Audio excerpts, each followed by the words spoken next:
Bonne et heureuse année 2026. Nous venons de franchir le cap d'une année en plus. Espérons que ce sera une année de révélation, une année de prise de conscience et de prise de décision correcte. C'est la princesse Chantal Kandukunda, princesse de Bakunda, la fille de Mulopwe. Ntondo Kawanga 3 Katina Mubila, moi n'entendre. Chose promis, chose due. On va parler du tribalisme, la genèse même. Comme pour chaque chose, pour chaque sujet, on doit d'abord savoir de quoi on veut parler ou de quoi on est en train de parler. Que veut dire tribalisme? Le meilleur endroit où on peut bien comprendre la définition, c'est les dictionnaires. Tous, à vos téléphones, à vos ordinateurs, on va sur Internet, on va chercher la définition complète, l'étymologie même. Dans son sens premier, le tribalisme se réfère à la conscience de soi, du groupe tribal, au sentiment d'appartenance et d'identité sociale et culturelle.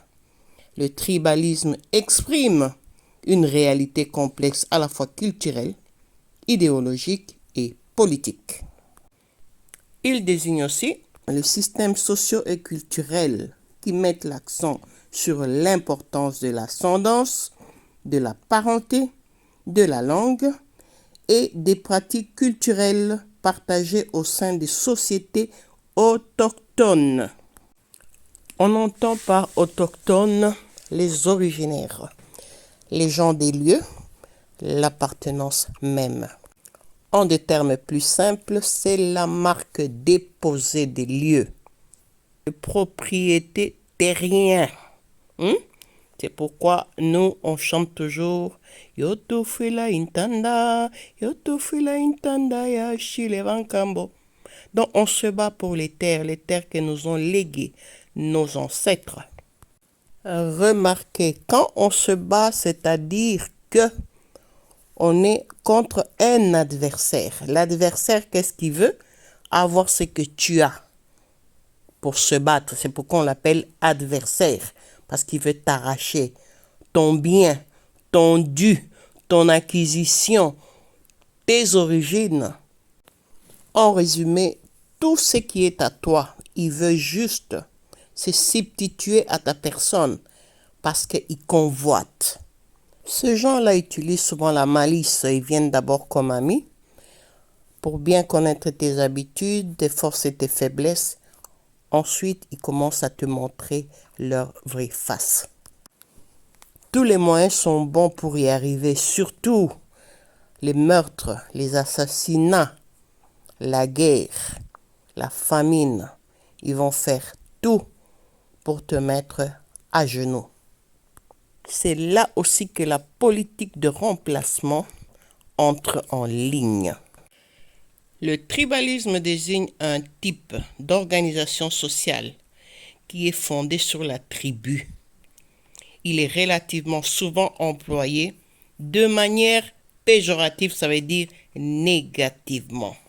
Fondé sur les sentiments d'appartenance sociale, c'est-à-dire on appartient à cette société-là. Êtes-vous prêt à commencer? Bon, allons-y ensemble. Je suis le Mwami Luhinda Mwenda Monongo Antoine de la grande tribu des Bayéké en territoire de Jadoville au nord-est du Katanga. Je suis le petit-fils de Moussiri et je suis son 4e successeur.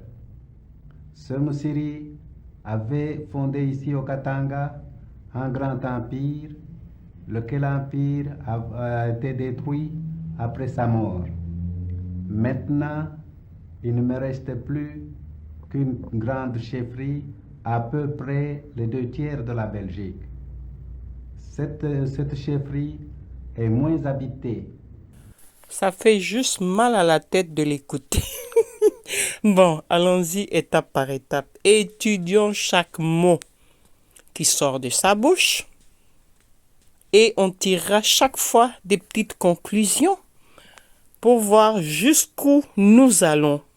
Et là, on tirera des grosses conclusions. Avant l'entrée dans la matière, je vous présente ce monsieur Antoine Loinda Chalo. C'est qui? C'est le grand frère de Godefroy Monongo qu'on a appelé Kifuakio, le papa de l'actuel chef Kaneranera, les Moami de Bayeke.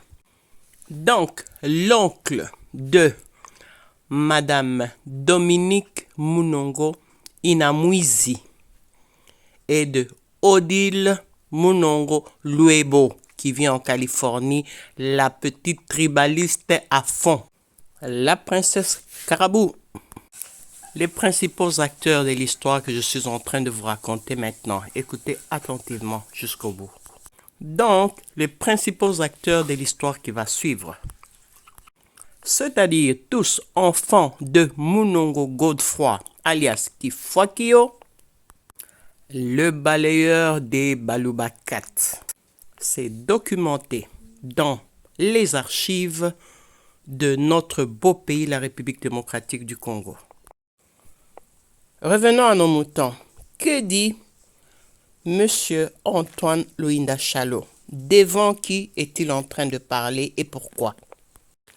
Pour bien comprendre tout ceci, nous sommes obligés de rebobiner le film et de revenir justement à la période bien précise, c'est-à-dire l'indépendance du Congo belge qui est devenu le Congo, puis le Zaïre et ensuite aujourd'hui la République démocratique du Congo.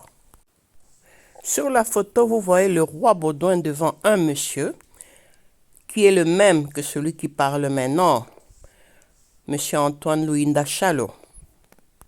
Ce monsieur répondant au nom de Antoine Loinda Chalo est invité par la couronne belge, ça veut dire le roi Baudouin, devant toutes les autorités administratives du Congo belge et le fait président de tous les chefs coutumiers du pays. C'est à partir d'ici que votre curiosité doit commencer à jouer. Vous devez vous questionner. Pourquoi? Juste après qu'on ait étêté son soi-disant aïeux, Ngelengwa Chitambi, Mouchidi, qu'ils ont appelé après Msiri. Convenez avec moi que la ressemblance n'est pas du tout là, hein? Ce jour-là, dans la foule, il y a quelqu'un juste derrière ce monsieur qui est en train de l'observer correctement. C'est Patrice Emery Lumumba. L'interview continue. Veuillez bien suivre, c'est devant un journaliste belge. Je suis le Moami Loinda Mwenda Monongo Antoine de la grande tribu des Bayeke. Première bourde.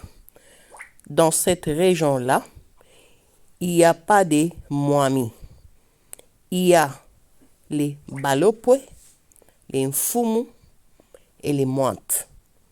Ce sont les chefs coutumiers qu'on appelle des rois traditionnels africains que les Belges, les colons, ont trouvés. Déjà à cette époque-là, parler d'une grande tribu des Bayeke, tribu qui n'existe pas et qui n'a jamais existé. Le mot Yeke est un terme déjà en lui-même. Yeke veut dire chasseur d'éléphants. Aujourd'hui, on dit les braconniers parce que cette pratique est prohibée, défendue dans le monde entier parce qu'ils ont exterminé tous les éléphants juste pour arracher l'ivoire. Je vous ai déjà fait une émission complète sur ça. Allez sur Toussemeukweli, Aigle de Kolwezi, vous y trouverez des détails. Qu'est-ce qu'il dit le monsieur Antoine Monongo? Grande tribu des Bayeke en territoire de Jadoville, à l'est, au nord-est du Katanga. Grande tribu? Ils sont restés à 7 quand on a tué leur patron, le katako de Ngelengwa Shitambi quand on l'a coupé la tête. Ensuite, ils ont accroché sa tête à un piquet exactement comme lui, il faisait quand il attrapait les esclaves. Et surtout ceux qui avaient du sang royal. Il les exposait tout autour de son campement qu'on appelait le boma. Alors, après avoir coupé la tête de Ngelengwa Shitambi, accroché à un piquet, ils l'ont fait circuler dans toute la zone où ce dernier pratiquait sa terreur, pour que les gens arrêtent d'avoir peur et qu'ils se rendent compte réellement que le tyran n'est plus, que la terreur était enfin morte. Mais aujourd'hui, quand vous écoutez raconter la fausse histoire à Bunkea, ils vous disent que la tête parlait toute seule. Baliverne. En exclusivité, je vais vous faire plaisir en vous mettant un document de la façade du boma. Sur l'image, vous voyez les piquets hauts où les têtes des gens qu'ils attrapaient sont accrochées. Et d'autres crânes se trouvent sous la palissade, tout autour de l'enclos. Ça sentait le pourri, ça sentait la mort. Ça, c'est le campement véridique de Ngelengwa Shitambi comme les Belges l'ont trouvé. Et comme c'était réellement à l'époque dans le coin qu'on appelle Bunkea. Quand tous les chasseurs d'éléphants, les esclavagistes sont arrivés, c'était comme ça. Quand on vous dit toujours qu'on a des documents et que l'homme blanc, quand il se promène, il va faire des expéditions, il a toujours ces documents qu'il garde. Il ne va pas vaille que vaille comme ça sans avoir des preuves de là où il va, qu'est-ce qu'il trouve. Il conserve des documents. La preuve, voici déjà une partie. Comme nous sommes au début de l'année 2026, je vous fais un petit cadeau. Là, vous avez l'image comme l'expédition Sters a trouvé. Le boma de Ngelengwa Shitambi vu au loin, avant même que eux ils puissent entrer, ils observaient de loin. Regardez, voilà le boma. Avec bien sûr des piquets dont les têtes des gens sont accrochées, juste pour faire peur. Et comme je vous ai dit, l'odeur était nauséabonde. Et ces gens-là vivaient là-dedans. Ces gens-là, c'est bien sûr les Yékés, les chasseurs d'éléphants, les chasseurs des hommes, ceux qui attrapaient les esclaves. Sur cette image, vous voyez la délégation du roi Léopold II de la Belgique qui vient parler avec Ngelengwa Shitambi devant ses hommes d'un côté. Les hommes de la délégation belge attendaient de l'autre côté. Et regardez bien autour de l'enclos. Il y a toujours des piquets avec des têtes au-dessus. Les choses ont mal tourné bien sûr parce qu'Ngelengwa Shitambi, voulant jouer à la ruse, est entré dans la case et sorti avec le sabre dans le seul but d'ensabrer son interlocuteur qui n'est autre que le capitaine Botson. Celui-ci, averti rapidement par tes hommes, tire directement et atteint Ngelengwa Shitambi qui tombe raide mort. Et c'est ainsi que par réflexe, le capitaine Boston l'a tiré droit dans le cœur. Il est tombé. Regardez-le, ça c'est Ngelengwa Shitambi avec ses bottes et le sabre qui est resté juste à côté de lui. À son tour, un autre Katako, un Yéké, tire de loin et il atteint le capitaine Botson. L'expédition belge vient secourir Botson et l'amène hors du boma. Et on l'amène auprès du docteur Maloney pour les premiers soins. Et bien sûr tenter de le sauver. Même sur cette image, vous voyez les piquets qui entourent le boma, toujours avec des têtes des gens. C'était juste une parenthèse que j'ai ouverte rapidement pour vous démontrer un peu que le piège qui est raconté à Bunkea ne reflète pas du tout la réalité. La suite de l'histoire détaillée des aventures de ces Katako des Tanzaniens à Bunkea, suivez sur Aigle de Kolwezi, Tuseme Ukweli. Vous aurez la vraie histoire du Katanga. En attendant, continuons notre sujet. Écoutons le Moami des chasseurs d'éléphants. Tribu des Bayékés en territoire de Jadoville à l'est, au nord-est du Katanga. C'est pourquoi il faut bien apprendre sa leçon avant de passer devant les médias. La géolocalisation erronée. On n'arrive pas à lire correctement ce qu'on vous a dicté. Je suis le petit-fils de Moussiri et je suis son 4e successeur. Petit-fils, ça veut dire enfant de l'enfant. Donc, son père à ce monsieur-ci était le fils direct d'Engelengwa Chitambi, qu'ils ont déjà commencé à appeler Msiri devant les Belges. Chose bizarre, eux qui sont descendants des guérisseurs, donc dans la famille des guérisseurs là. 4e successeur. Combien de temps ces gens durent au trône? Ils meurent très vite. D'abord, nous voulons savoir qui sont les femmes, les mamans. Parce qu'ils connaissent très bien le père qui n'a jamais eu d'enfant, parce que c'était un esclave lui-même affranchi, à qui on avait coupé les parties intimes pour qu'ils ne se reproduisent plus. Jamais.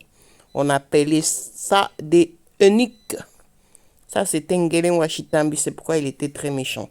Il ne savait pas se reproduire.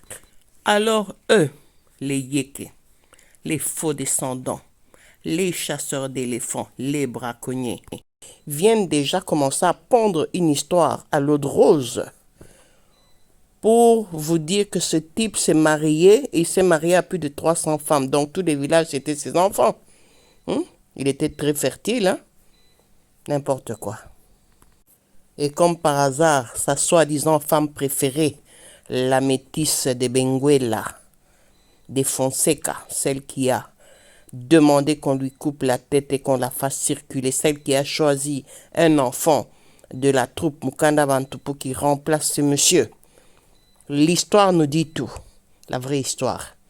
Ils l'ont brûlé, mais un blanc, un européen, un conquistador, tous ceux qui venaient à l'époque jusqu'à aujourd'hui gardent toujours leurs archives. Bonnes ou mauvaises, ils gardent leurs histoires. Regardez juste l'histoire, la réelle histoire de Léopold II. Personne ne l'a caché. La Belgique le sait, ils n'ont pas enseigné aux enfants, mais l'histoire est là. Exactement comme l'histoire d'Engelengwa Chitambi qu'ils ont voulu cacher. La preuve, vous avez des images réelles du jour même de sa mise à mort. Alors, ce soi-disant baillet que les chasseurs d'éléphants ne vous ont jamais dit qu'est devenu des Fonseca. Moi, je viendrai vous raconter cette histoire-là, puisqu'on la connaît. On fait des recherches, on écoute, on a eu la traduction orale. On connaît tout. Parce que cette histoire-là n'est pas vieille. On est lié directement à ces monstres qui sont venus se mettre à Bunkea Bwantondo. Donc, leur histoire ne peut pas être déconnectée à la dynastie d'Entondo. C'est impossible. Et en plus, ce sont notaires. Et la dynastie d'Entondo ne peut pas être dissociée à l'empire Lunda. Comme on essaie de vous le faire croire, justement, les Kanyeranyera, le chef de tous les chefs coutumiers, qui est en train juste de falsifier l'histoire de tout un pays. Il y a eu le royaume Congo, l'empire Lunda et l'empire Luba. Normalement, chaque Congolais doit se retrouver dans ces 3 regroupements. Mais on essaye juste de nous faire oublier notre histoire. Et aujourd'hui, quand vous regardez à l'Est, ils sont venus implanter d'autres tribus, d'autres ethnies, comme ils ont fait exactement au sud de la République démocratique du Congo, qu'on a appelé le Katanga, puis le Shaba, pour enlever le nom du Katanga, et ensuite Ils ont remis de nouveau Katanga pour couper en 4 provinces maintenant. Donc la confusion totale. Tout ça a un but. Suivez jusqu'au bout, vous allez comprendre. À l'époque du Zaïre, sous le règne du maréchal Mobutu Sese Seko Ngbendu Zabanga, étant donné qu'il connaissait exactement ce qui s'est passé, le maréchal Mobutu a changé cette partie du pays et l'a appelée Shaba. Beaucoup de gens ne se sont jamais posé la question pourquoi. Et c'est le même président qui a tué ou qui a fait tuer le Godefroid Munongo devant tout le monde à la conférence nationale souveraine. La descendance n'ose pas dire la vraie histoire. Qu'est-ce qui s'est passé? Pourquoi il a été tué? Au lieu de ça, ils passent leur temps à raconter la fausse histoire du Katanga.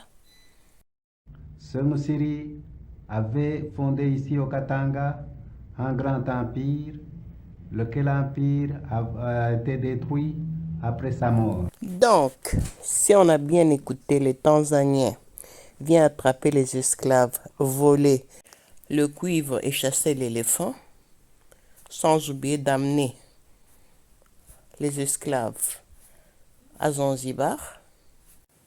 Dans tout ça, il a formé un grand empire. Empire qui fut détruit complètement après sa mort. Il le dit. Maintenant, regardez bien le body language. Comment est-ce que ce type peut mentir? L'empire a été détruit après sa mort. Maintenant, il ne me reste plus qu'une grande chefferie, à peu près les 2/3 de la Belgique. Cette chefferie est moins habitée. Elle n'est peuplée que d'environ 22 000 personnes. Donc, ces gens sont venus nombreux de la Tanzanie pour peupler leur soi-disant empire. Moins peuplé qui dit après, avec 22 000 personnes. Ce sont des Basumbois, tous ou comment ils ont fait? Par quel miracle ils se sont multipliés comme ça en si peu de temps? Quand on regarde la province d'où viennent les Nyamois à l'époque, toute la province n'avait pas autant de personnes. C'est bizarre ça. Ah, c'est vrai, on a oublié un petit point là. Le Ngelengwa Chitambi, l'homme qui ne savait pas mettre au monde, avait plus de 300 femmes. Et soi-disant qu'il a fait des enfants à ces femmes-là, lui qui ne savait pas se reproduire. Mais vous nous prenez vraiment pour qui là? En plus, ils connaissent très bien la superficie de leur soi-disant empire. 2/3 de la Belgique, ils comparent ça à la Belgique, mais ils ne savent pas la Belgique à cette époque-là faisait quelle superficie. Je les mets au défi de nous décrire exactement latitude, longitude, nord, sud, est, ouest, où était situé leur empire. Vous verrez qu'ils ne sauront pas nous dire. Bande de menteurs. Je vous dis toujours, ces gens, ils sont tellement cons, tellement bêtes, qu'ils vous disent tout. Mais vous ne prêtez pas attention. Dans toutes leurs vidéos, il faut juste écouter, réécouter, analyser. Vous allez comprendre la super chefferie. Cette chefferie est moins habitée. Elle n'est peuplée que d'environ 22 000 personnes, sur lesquelles j'ai le pouvoir coutumier et le pouvoir administratif. C'est-à-dire, je commande et au nom de la coutume et au nom de l'administration qui m'a reconnu comme chef de Bayeke. Il commande au nom de la coutume et au nom de l'administration qui l'a reconnu comme chef de Bayeke. L'administration qu'il a reconnue, c'est laquelle? C'est l'administration belge. Il dit bien chef de Bayeke. Qu'est-ce qui a fait que plus tard, juste quelques temps après, il est devenu le représentant de tous les chefs coutumiers du pays? Là, je m'arrête un peu parce que il y a comme la bouillabaisse qui monte dans la tête, tellement que c'est énervant et je comprends pas comment se fait-il que notre gouvernement n'a jamais fait attention à tout ça. Les documents existent, c'est pas nous qui les avons inventés. Nous reviendrons sur tous les détails. En plus, ces documents sont en noir et blanc, comme à l'époque. Et le Mumba est là derrière. Tout le monde le sait, on parle héros national et tous les bazars. Ah, attention, les Kanyeranyera là, il avait même demandé si on peut reconnaître les Ngelengwa Chitambi, les esclavagistes, les violeurs, les usurpateurs, comme étant un héros national. Mais ça, c'est vraiment jouer avec nous. On va commencer à se taper dans la rue, hein. Quand tu t'arrêtes, tu dis, tu es qui, toi? Je suis mouillé. Aïe, aïe, aïe, aïe, aïe, aïe, aïe. Zala Nambango. Chef, comment se passe une de vos journées de travail? Le chef élu par les grands électeurs, comme en Allemagne, chez nous, ce sont les grands chefs de terre, les sous-chefs qui élisent le chef. Le chef ainsi élu a tous les pouvoirs, le pouvoir législatif, le pouvoir exécutif, le pouvoir judiciaire mais il ne les exerce pas lui tout seul, il est contrôlé. C'est ainsi que chaque matin, il reçoit les notables à qui il donne ses directives. Oh mon Dieu, ça devient terrible, mes aïeux. Regarde comment il est vraiment bien trapu. Il est bien coincé dans son fauteuil. Maintenant, il parle de l'Allemagne. Mon grand, ton confit. Hein? C'est grave, c'est grave, c'est grave. Chef, je crois que vous avez de nombreux enfants. J'ai eu 12 enfants. Il y en a 5 qui sont morts. Il m'en reste 7. Pour ces enfants-là, j'ai consacré tout ce que j'avais comme bien pour qu'ils fassent des études et de bonnes études. C'est ainsi que mon fils aîné est actuellement à l'université de Léopoldville, au Lovanium. Il fait ses études de droit. Le deuxième fait ses études secondaires scientifiques à Elisabethville, à l'Institut Saint-Boniface. Ma fille se trouve à Jadoville en deuxième primaire, à l'Institut Saint-Sauveur, avec les élèves blanches. À aucun moment le journaliste l'appelle roi ou moami. Il l'appelle chef parce que c'était un chef de bande, un katako. Avez-vous remarqué qu'on le dicte aussi, hein, quand on a parlé de pouvoir coutumier, administratif, on lui a ajouté judiciaire. Il ne fait que répéter. Vous comprenez? Judiciaire, ça vous dit quelque chose? C'est pourquoi son fils aîné fait des études de droit à l'Ovanium. Prévention dans le but de défendre leur fausse chefferie. J'espère que tout le monde a remarqué que c'est une leçon qui est dictée, apprise d'avance, comme s'il passait un examen, avec les yeux là qui regardent partout comme un petit voleur. Mais non, le type a eu 12 enfants dont la plupart sont morts. Ils n'ont pas la chance, ces gens-ci, hein. Ils ont, comme on dit, un genre de malédiction familiale. Ils meurent tous. Piat, piat, piat, piat. Les chefs meurent, les enfants meurent, les femmes meurent. En fait, ils dealent avec la mort. C'est pourquoi ils donnent la mort facilement aux autres. Bandoki. Bande des sorciers. Balogi. Il parle du grand-père, des enfants.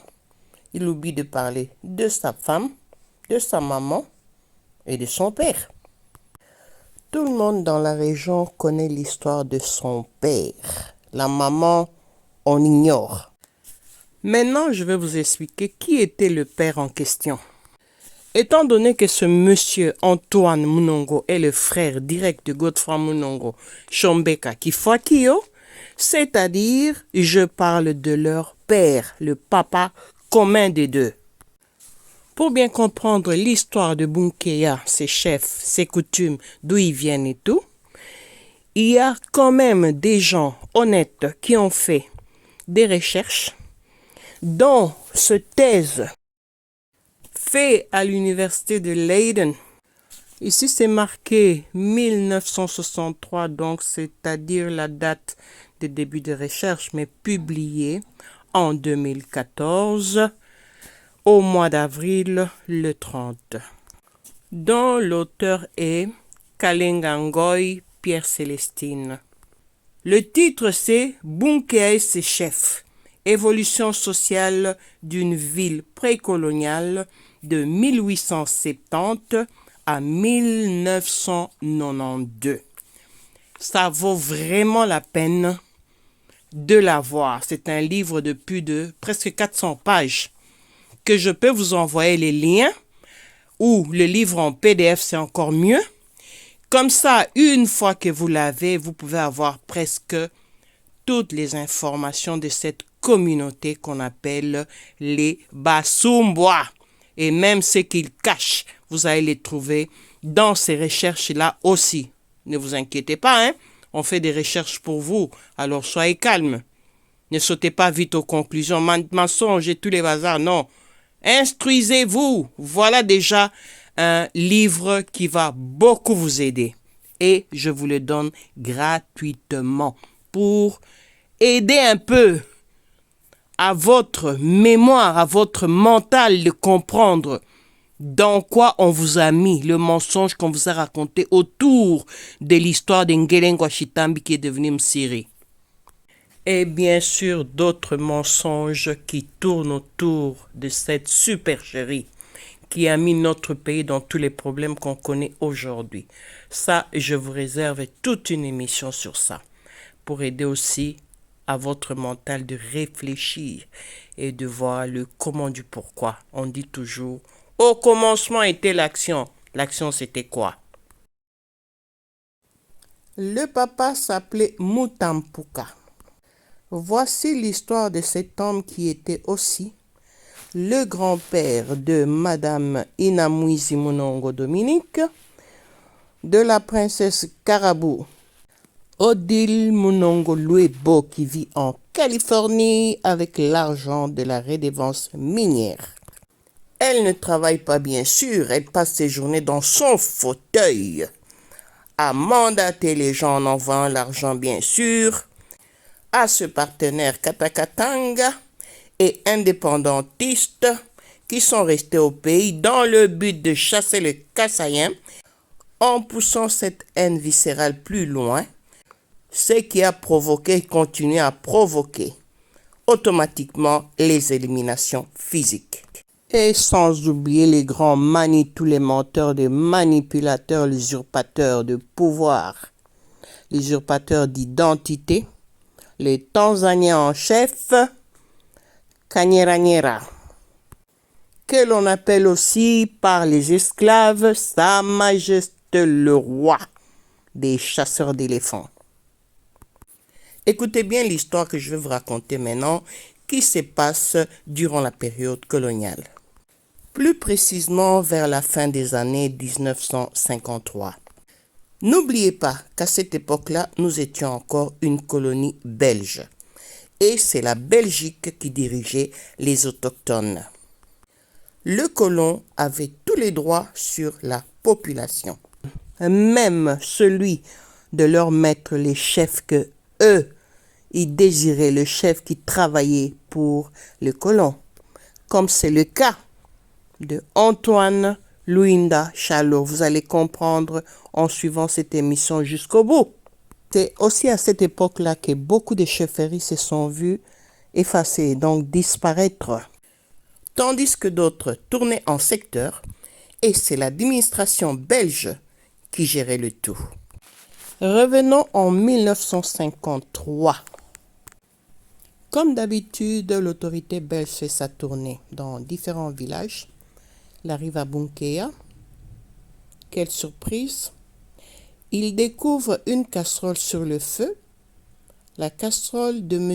Moussanfia, le père de ce chef, et de Godefroy Munongo, le grand-père de la famille Munongo actuelle. Qu'est-ce qu'il y a dans la casserole? des morceaux du corps humain, dont les mains, les bras et les pieds, qui sont gentiment en train de mijoter. Soumis à l'interrogatoire direct, il prononça que c'était la viande de Muntumbuji, Kambuji Muntu. Ça veut dire quoi? En traduction directe, la viande, chèvre humain. Et c'est de là que vient l'expression Muntumbuji, qu'on utilise souvent dans le sud de la République démocratique du Congo. Ce sont des pratiques cannibales qui sont punissables par la loi et passibles de peine de mort.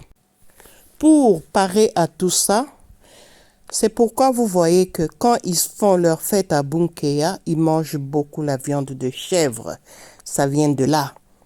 Ils n'ont pas la possibilité de manger la viande Muntumbuji. Ils mangent juste le mbuji, la chèvre.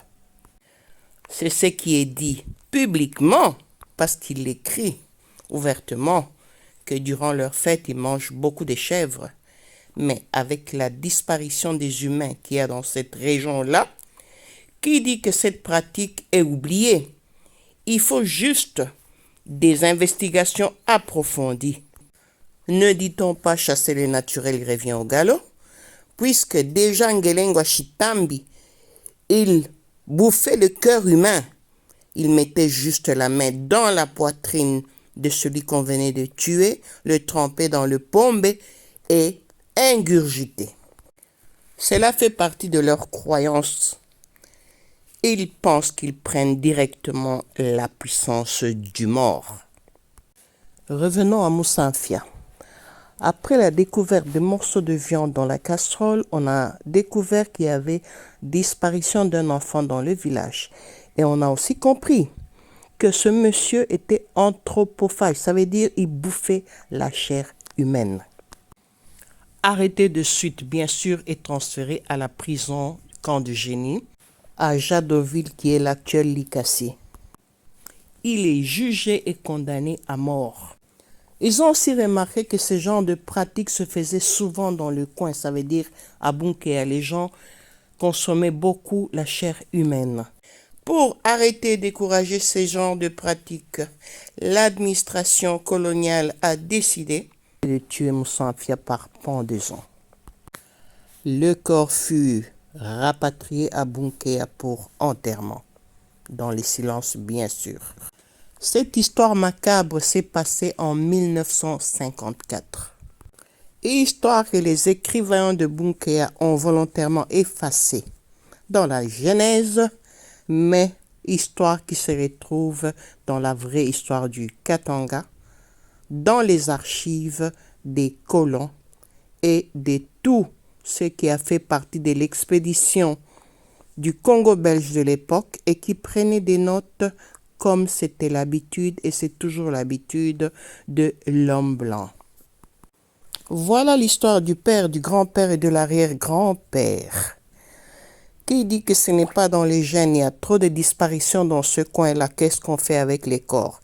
Les enterre-t-on, les tue-t-on ou ce sont des Muntumbuji qui continuent à se retrouver dans les casseroles qui mijotent sur le feu aujourd'hui dans ce coin-là? Surtout le 19 ou le 20 décembre de chaque année. Célébration de cet esclavagiste appelé Ngelengwa Chitambi, qu'on a donné le nom de Msiri après sa mort. Ouvrez l'œil et le bon. Qui a bu, boira. Revenons maintenant à l'interview. Regardez juste l'expression corporelle, les yeux. Comme on dit, les yeux, c'est le miroir de l'âme.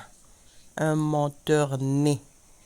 Comment il explique une supercherie aux yeux du monde. Il est téléguidé par le colon pour conquérir surtout le peuple autochtone où le colon les a réinstallés, c'est-à-dire dans la vallée des Boitobongo, plus précisément à Bunkeya.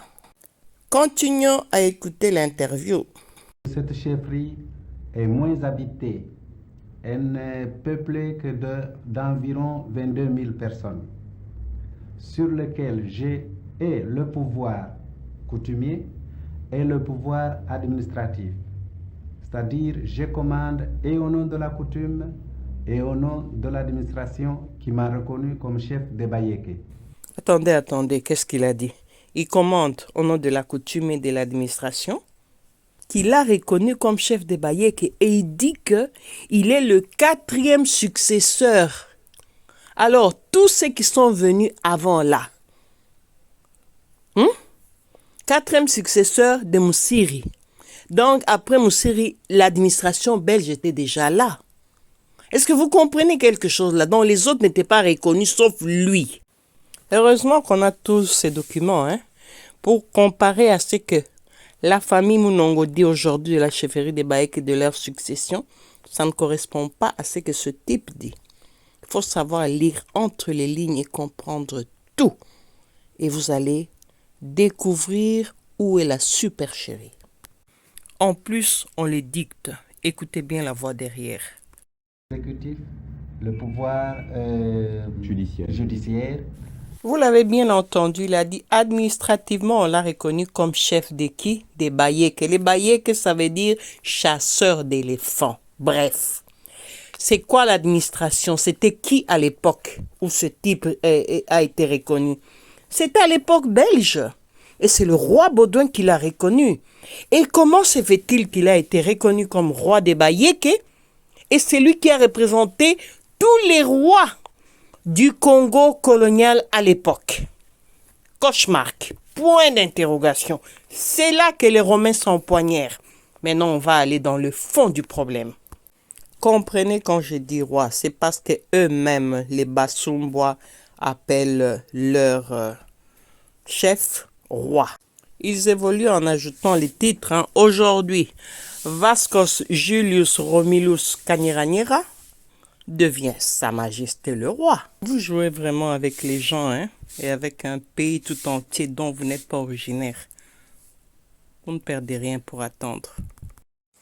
La suite de l'interview, suivons attentivement tous les points pour ne rien manquer. C'est très important. Est-ce que vous n'avez pas peur, chef, que vos enfants, et je pense surtout à votre fils aîné qui est à Lovanium, ne s'occidentalisent pas trop? Tout comme moi, vous avez tous entendu. Les Belges l'appelaient chef. C'était le chef de la bande des chasseurs d'éléphants. Juste pour éviter les troubles dans cette communauté venue de Tanzanie qui restait là, les esclavagistes, pour qu'ils ne puissent pas utiliser les armes et pour que cette communauté les aide à maîtriser le peuple Sangha qui était très hostile envers les Belges et tous les gens qui sont venus avec Ngelengwa Chitambi qui sont appelés Moussiri. Doit-on rire ou pleurer? Bon, continuons à écouter l'interview. Dans les circonstances où nous vivons, il faut bien suivre le mouvement. Sinon, il n'y a pas moyen de vivre. Il dit bien qu'il faut suivre le mouvement. S'ils ne suivent pas les mouvements, pas moyen de vivre, ça veut dire qu'ils vont mourir, disparaître. Qu'est-ce que ça veut dire vraiment? Le fond de sa pensée, c'est quoi?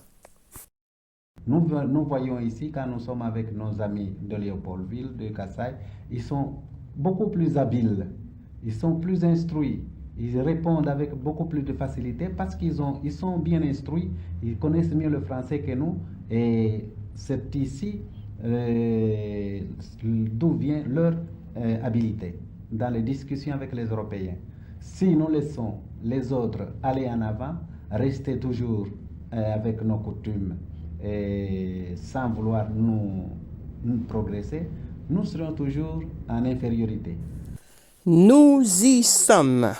Ce passage est tellement long qu'il vaut la peine de l'étudier minutieusement pour que vous compreniez tout ce qui vient d'être dit. Allons-y point par point. Rebobinons cet extrait pour bien comprendre, bien analyser ce qui vient d'être dit, ce que vous venez d'entendre. Nous voyons ici, quand nous sommes avec nos amis de Léopoldville, de Kassai, ils sont beaucoup plus habiles, ils sont plus instruits. Dois-je remettre en arrière où vous avez compris? Peut-être encore une petite fois. Nous voyons ici, quand nous sommes avec nos amis de Léopoldville, de Kasaï, ils sont beaucoup plus habiles, ils sont plus instruits. Voilà la comparaison. La jalousie se lit sur les lèvres, se voit dans les yeux. Nos amis les Kasaï de Léopoldville, ça veut dire que Léopoldville qu'on appelle aujourd'hui Kinshasa, pour eux, appartenait au Kasaï. Et aujourd'hui, ça n'appartient plus au Kasaï. Beaucoup plus habiles, ils sont plus instruits. Ils répondent avec beaucoup plus de facilité parce qu'ils sont bien instruits, ils connaissent mieux le français que nous. Et c'est ici d'où vient leur habilité. Donc, Monsieur Antoine Munongo Chalot, vous dites à quelle population qu'il faut se battre, être en concurrence avec les peuples kassaïens, parce qu'ils sont beaucoup plus. Vous citez plusieurs qualités, ils sont plus que vous. Et ils parlent mieux le français. Mais aujourd'hui, quand j'entends dans la bouche de Inamouizi, Dominique Munongo, Odile Munongo, et tous les indépendantistes, les Katakatanga et consorts qui disent que les Kassaïens ont appris de parler le français à partir du katangais. Est-ce que vous comprenez quelque chose? Lui, il dit quoi? Celui-ci, il dit quoi? Je le remets encore une fois. Nous sommes avec nos amis de Léopoldville, de Kasaï, ils sont beaucoup plus habiles, ils sont plus instruits. Ils répondent avec beaucoup plus de facilité parce qu'ils sont bien instruits, ils connaissent mieux le français que nous. Et c'est ici d'où vient leur habilité dans les discussions avec les Européens. Vous avez tous entendu, je ne vais pas remettre une énième fois. Il y a une sorte de jalousie. Donc, il dit clairement que le peuple kassaïen est propriétaire de Léopoldville parce qu'ils viennent de là, ils sont de là. Ils sont plus habiles, ils parlent mieux le français, ils répondent mieux aux Européens. N'oubliez pas qu'on est à l'époque coloniale où l'homme blanc est encore en train de nous diriger, de nous gérer. On est encore sous la colonie belge. Princesse Carabou, Inamouizi, avez-vous entendu votre tonton, votre oncle, ce qu'il dit? Le tribaliste en chef, il commence déjà par là, à créer, à susciter cet esprit de différence, de révolte, de jalousie. En l'écoutant, c'est vous qui apprenez des Kassaïens et pas le contraire. Et quand je dis vous, c'est le peuple Sumbois, les Basumbois, parce que ils sont venus de la Tanzanie. Ce n'est pas nous, les Congolais, c'est vous, les étrangers. Les venants qui n'ont jamais été stables, qui veulent encore plus et toujours plus, la preuve. Vous en voulez toujours plus. Et vous mettez des bornes nuitamment dans les territoires d'autrui jusqu'au jour où vous allez vous faire prendre à votre propre piège. Et ce jour-là arrive bientôt. On vous a bien dit, les astres sont rangés, nos ancêtres sont là. C'est l'ère du Verseau. Tremblez, votre temps est à la fin. L'apogée est toujours suivi du déclin. Et c'est le déclin maintenant. Il y a longtemps qu'on vous avait prévenu, vous n'avez pas voulu écouter, vous avez cru qu'on était vos sujets et vous nous appelez des esclaves éternels. Où en êtes-vous aujourd'hui? Regardez autour de vous. Boum! Plus rien, le château de cartes. Pour tout celui qui n'a pas connu ou qui ne connaît pas les anciens noms des villes, des régions, du pays, même de certains villages. Léopoldville, c'est l'actuel Kinshasa, ça veut dire la capitale. Quand il parle de nos amis de Léopoldville, les Kassaïens qui sont plus intelligents que nous, qui sont plus instruits, regardez qui est derrière lui. C'est Lumumba. Lumumba est d'où? Du Kasaï. Lumumba vivait encore à l'époque. Donc, essayez de réfléchir un peu. C'est qu'on est en train de vous dire à travers ces phrases. Et vous allez comprendre. Pour ça, il faut revenir dans l'histoire. Bien analyser les écrits, les images, les différentes interventions des différentes personnes, la compréhension est juste simple. Je me donne d'ailleurs le devoir de venir vous expliquer l'histoire même de Lumumba d'après d'autres chercheurs et ce qu'ils ont trouvé. Voici l'homme qui a été fait le représentant de tous les chefs coutumiers de tout un pays, le Congo belge. Est-ce que vous trouvez ça normal?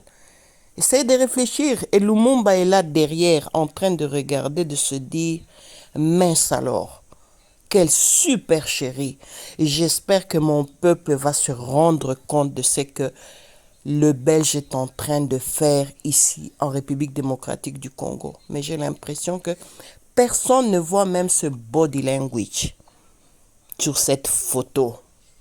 Regardez encore, vous allez comprendre l'expression corporelle, visuelle de Patrice Emery Lumumba. Et ce n'est pas pour rien qu'il avait dit « L'histoire du Congo s'écrira par un Congolais et au Congo ». Mais je vois que tout le monde est dans des distractions, dans des émotions ridicules. On n'arrive pas à bien comprendre le message qui a été transmis dans cette phrase que tout le monde répète aujourd'hui. Lui, il avait compris, ses maîtres aussi. Sans oublier Lumumba qui était toujours là. Est-ce le seul qui a compris ou qui avait compris à l'époque? Non. Les autres étaient occupés à vaquer à leurs occupations. Les histoires du pays ne le regardaient pas. La preuve, regardez ce qui est arrivé à Lumumba par la suite et qui sont les personnes qui ont été impliquées directement dans sa disparition et sa mort. Je viendrai avec une émission complète pour vous expliquer les détails comme je vous ai déjà annoncé. Mon rôle est aussi d'apprendre à tout le monde de réagir après avoir bien étudié la situation, bien l'analyser, faire des comparaisons raisonnables, intelligentes, bien centrées pour venir finalement tirer des conclusions. En bref, ne soyez pas de béni oui. Étant donné que nous parlons de la genèse du tribalisme, vous avez entendu le discours qui a été partagé dans beaucoup des forums swahiliphones et surtout dans la province qu'on appelait l'ex-Grand Katanga. Je crois que beaucoup ne se posent plus la question de savoir qui était à la base de ce partage. Ce sont justement les personnes qu'on appelle les Bayeke.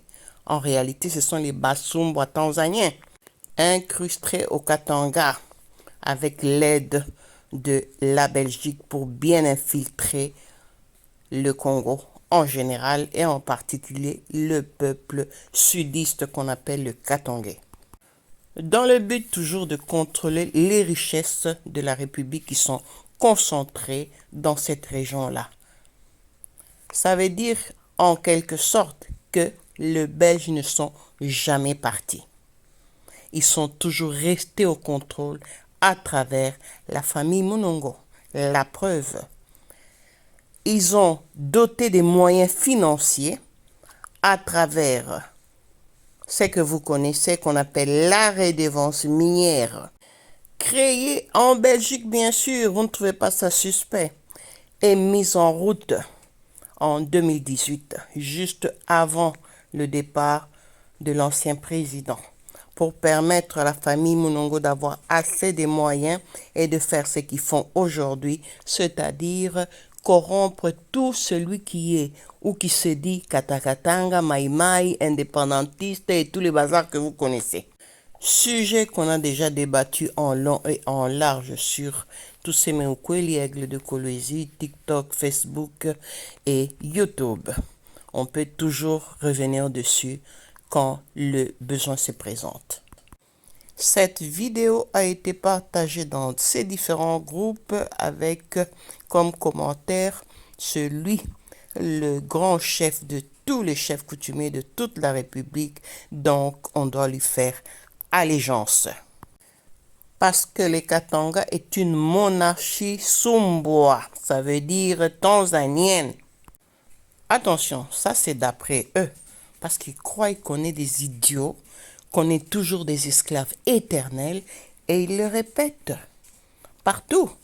Vous resterez nos esclaves. Mon Dieu! Maintenant, vous avez compris qui est le géniteur même du tribalisme. Les Kassai, ils sont beaucoup plus habiles, ils sont plus instruits, ils répondent avec beaucoup plus de facilité parce ils sont bien instruits, ils connaissent mieux le français que nous et c'est ici d'où vient leur habileté dans les discussions avec les Européens. C'est ce monsieur qui a introduit le tribalisme au sein de l'esprit du Musumbwa d'abord qu'on appelle le Muyeke, et ce dernier s'est donné la mission de propager dans toute la province du Katanga pour finir par envenimer la République démocratique du Congo. Et ceci commence tout doucement par l'intoxication au sein de la population. Donc maintenant, ces gens qui arrivent avec leurs pratiques, les trains, là, le train qui a déraillé, il vient du Kassai. Ouais. Donc il y a une multitude de gens. Le Kassai, les deux Kassai se vident de la population pour venir au Katanga. Ok, je me dis, pourquoi est-ce qu'ils ne construisent pas chez eux? Il fallait absolument trouver quelque chose pour provoquer cette rage-là au sein d'une population déjà fragilisée par eux. Eux qui les Basumbwa, les Tanzaniens, les venants. J'ouvre rapidement une petite parenthèse en vous montrant ce qui se passe sur le plan mondial. Par exemple, en Europe, les mers, les océans sont bondés des fois des pirogues de fortune avec à son bord plein de jeunes venant de l'Afrique, mais pas spécialement de la RDC. C'est rare qu'on trouve des Congolais dedans. Ils viennent du pays comme le Sénégal, par exemple, en majorité, où on parle d'un pays qui est très développé, on le vante même sur nos forums. Comment est-ce que le Sénégal est développé, qui s'occupe bien de sa jeunesse, et pourquoi c'est la plupart qui prennent les bateaux, qu'on appelle en Espagne des pateras, et qui viennent mourir en mer pour essayer d'atteindre l'Eldorado qui est l'Europe. Je dirais même que c'est un phénomène qui est tout à fait normal.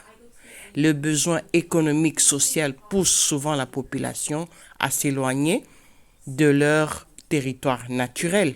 On a vu ça au Klondike, on a vu la ruée vers l'or au Canada. Les gens sont partis de l'Europe pour aller mourir dans le froid et tout. Donc, il faut comprendre que l'immigration sociale existe partout dans le monde. Pas seulement du Kassai vers le Katanga. Et raison de plus que les Kassaïens peuvent venir au Katanga. Ils sont dans le même pays. Il y en a même qui viennent à pied et qui prennent beaucoup de temps en cours de route pour arriver. Ils ne meurent pas comme ils meurent en Europe. Non, comme ils meurent pour aller en Amérique ou au Canada, où les gens meurent dans le froid, dans les pneus d'avion et tous les bazars. Suivez les informations sur tous les sites, vous allez comprendre. Alors, qu'est-ce qui se passe avec cette intoxication à la Munongo? Plus précisément au Katanga, c'est pour provoquer une certaine réaction. La madame Dominique Munongo, elle sait ce qu'elle fait, regardez l'expression de son visage et tout ce qu'elle a fait par après. Combien de jeunes Kassaïens sont morts?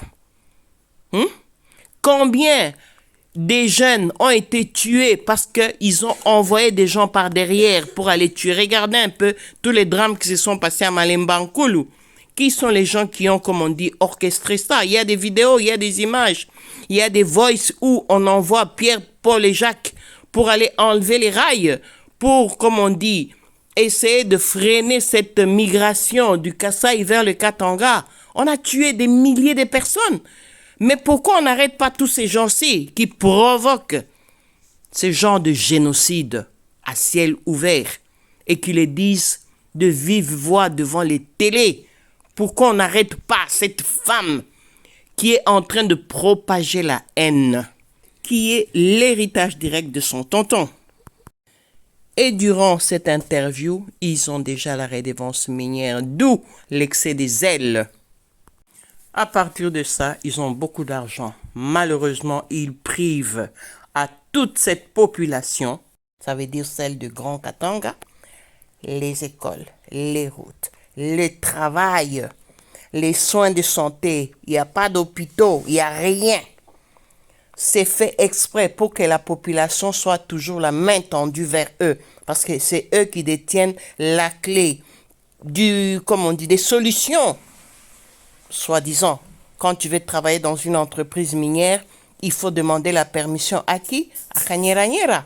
Kanyeranyera, c'est qui? C'est son frère, à la dame Inamwizi, à la petite Carabou, la princesse Carabou de Californie, Odile Munongo. C'est toujours la même clique qui empoisonne les Katanga. Alors, comme si ça ne suffisait pas, on ajoute encore et encore et encore, juste pour pousser cette haine au plus haut niveau. Chez nous, on ne mange pas de chien. Moi, particulièrement, nous, les Bayékés, on ne mange pas de poisson.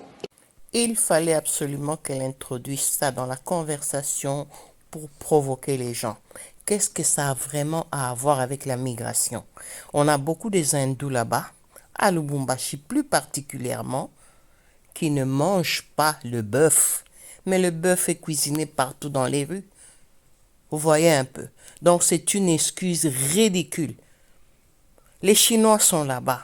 D'ailleurs, elle les défend, disons quoi que ce sont leurs partenaires et tout. Mais les Chinois mangent les chiens, mangent les rats, mangent les salamandres, mangent n'importe quoi. C'est leur nourriture, voilà le problème. Elle ajoute à la fin, chez nous les Baïks, que déjà les Baïks n'existent pas, c'est une appellation. Il n'y a pas de tribu qui a déjà existé sur cette terre. Bref, ils ne mangent pas des poissons. Alors, ils arriveront chez les gens qui mangent des poissons, surtout dans cette région-là. Elle va parler de la même façon qu'elle a parlé de la viande canine. C'est quand même grave, hein? Celui qui veut comprendre, il comprend. Celui qui ne veut pas, il est sourd, aveugle, qui se taise à jamais. C'est tout. Parmi les nourritures de base de cette région-là, le poisson fait partie. A-t-elle déjà critiqué les consommateurs de poissons une seule fois? Et j'espère que vous avez compris. Il faut absolument perpétuer l'idéologie de l'oncle, le tribalisme. Dans les circonstances où nous vivons, il faut bien suivre le mouvement. Sinon, il n'y a pas moyen de vivre. Nous voyons ici, quand nous sommes avec nos amis de Léopoldville, de Kassai, ils sont beaucoup plus habiles. Ils sont plus instruits. Moi, je suis l'enfant du mal. Je suis la fille de mon père. Quand la maman du voleur, Inamwizi, avait fait cette interview-là, c'était juste pendant la campagne électorale. On se rappelle tout d'un coup de tonton Antoine Louinda Chalo. Qu'est-ce qu'il avait dit? Attention aux Kassaïens. Ils sont beaucoup plus habiles et plus intelligents. Réécoutez son interview. Vous allez entendre encore une fois, je ne vais pas le remettre. Pour faire échouer lamentablement un des candidats, favori d'une grande partie de la population, il faut utiliser le tribalisme. Si on n'arrive pas à l'éliminer dans l'idéologie des gens, ils vont perdre. Encore et toujours la politique de diviser pour régner. N'oubliez pas que le tribalisme a été mis dans la tête des Katangais, que nous on appelle les sudistes, à travers la famille Munongo. Est-ce que c'est vrai ce qu'on dit de vous les Katangais, que vous vous croyez supérieurs parce que vous nourrissez en fait toute la République? Pourquoi dire supérieur? Je ne crois pas qu'on se sente supérieur, mais on réclame seulement ce qui nous est dû. Est-ce que vous avez l'âme fédéraliste en fait? Vous voulez le découper, vous voulez d'ailleurs sortir le Katanga de la RDC. C'est votre rêve depuis Moïse Tshombe. Oui, quelque part, oui, parce que mon père était quand même le ministre de l'Intérieur de Tshombe. Donc là, il faut quand même assumer ce qui se passait. Il faut toujours entrer dans le contexte, moi je crois. Il y a une grande différence entre nous quand on voit un peu les réalités. Surtout maintenant, je le sens davantage, ces populations qui viennent. Vous avez suivi comme moi. Les trains, là, le train qui a déraillé, il vient du Kassai. Ouais. Donc, il y a une multitude de gens. Le Kassai, les deux Kassai se vident de la population pour venir au Katanga. C'est ça que je vous dis toujours. Ils disent tout. tellement qu'ils aiment parler, ils croient on ne sait pas raisonner. Elle vous dit clairement qu'il faut couper le pays. Elle parle de la balkanisation. Écoutez-la encore une fois et vous allez comprendre que elle vous a dit qu'elle est indépendantiste, mais elle a oublié de vous ajouter Katakatanga. Maïmaï ou M23, pourquoi est-ce qu'elle a démissionné? Ce n'est pas son oncle qui disait qu'ils étaient à plus de 20 000 têtes des Sumbois, parce que les Yék là, c'est une invention. Hein? Donc, ils ont vidé leur région pour venir au Katanga aussi. On a regardé la population des Mbeya, d'où viennent les Usumbois, les Basumbois. C'est 2,5% de la population de la Tanzanie. Combien au total? Donc, ils sont vidés eux aussi pour venir nous incruster, venir vendre nos ancêtres volés, nos mikuba, nos cuivres. Sans oublier que ce sont des violeurs de première qualité. Parce qu'ils violent même leur propre mère biologique. Et ça ne vous dit rien tout ça? Regardez toutes les exactions qui se passent actuellement dans la guerre de l'Est. C'est exactement ce que les Bayeks soi-disant ont fait au cœur du Katanga. Est-ce qu'il y a que Lumumba qui se posait des questions quand il a dit « L'histoire de notre pays sera écrite au pays par le fils du pays. Nous sommes en train d'écrire notre histoire, de vous révéler ce qui s'est réellement passé et ce qui est caché. Parce que l'ennemi est toujours parmi nous. Il est toujours caché, en train de s'incruster davantage. Tant qu'on ne le sortira pas au grand jour, on n'aura pas gagné cette bataille. Tonton Antoine Munongo Luinda Chalo avait laissé déjà cet héritage tribaliste à sa descendance. Et c'est d'ailleurs durant sa présence dans la chefferie des Basumbwa, qui s'appelle les Bayeke, que ce dernier a commencé à écrire un livre pour falsifier déjà l'histoire d'Ngelengwa Chitambi Amsiri dans notre pays. Histoire falsifiée qui continue à être falsifiée de plus en plus par Raniera et compagnie. D'ailleurs, ils sont toujours en train de détruire tous les vestiges du passé. Ils font des recherches. Ils ont déjà formé des archéologues Sumbois ou qui travaillent pour eux. Ils sont payés avec l'argent de la redevance minière pour effacer toutes les traces. Mais ils ne sauront pas. Les traces qui sont dans les têtes, dans les esprits des gens, dans les bouquins européens partout, éparpillés partout dans le monde, ils ne savent pas effacer ça. On trouve beaucoup des informations en ligne. Et les livres se vendent en ligne aussi.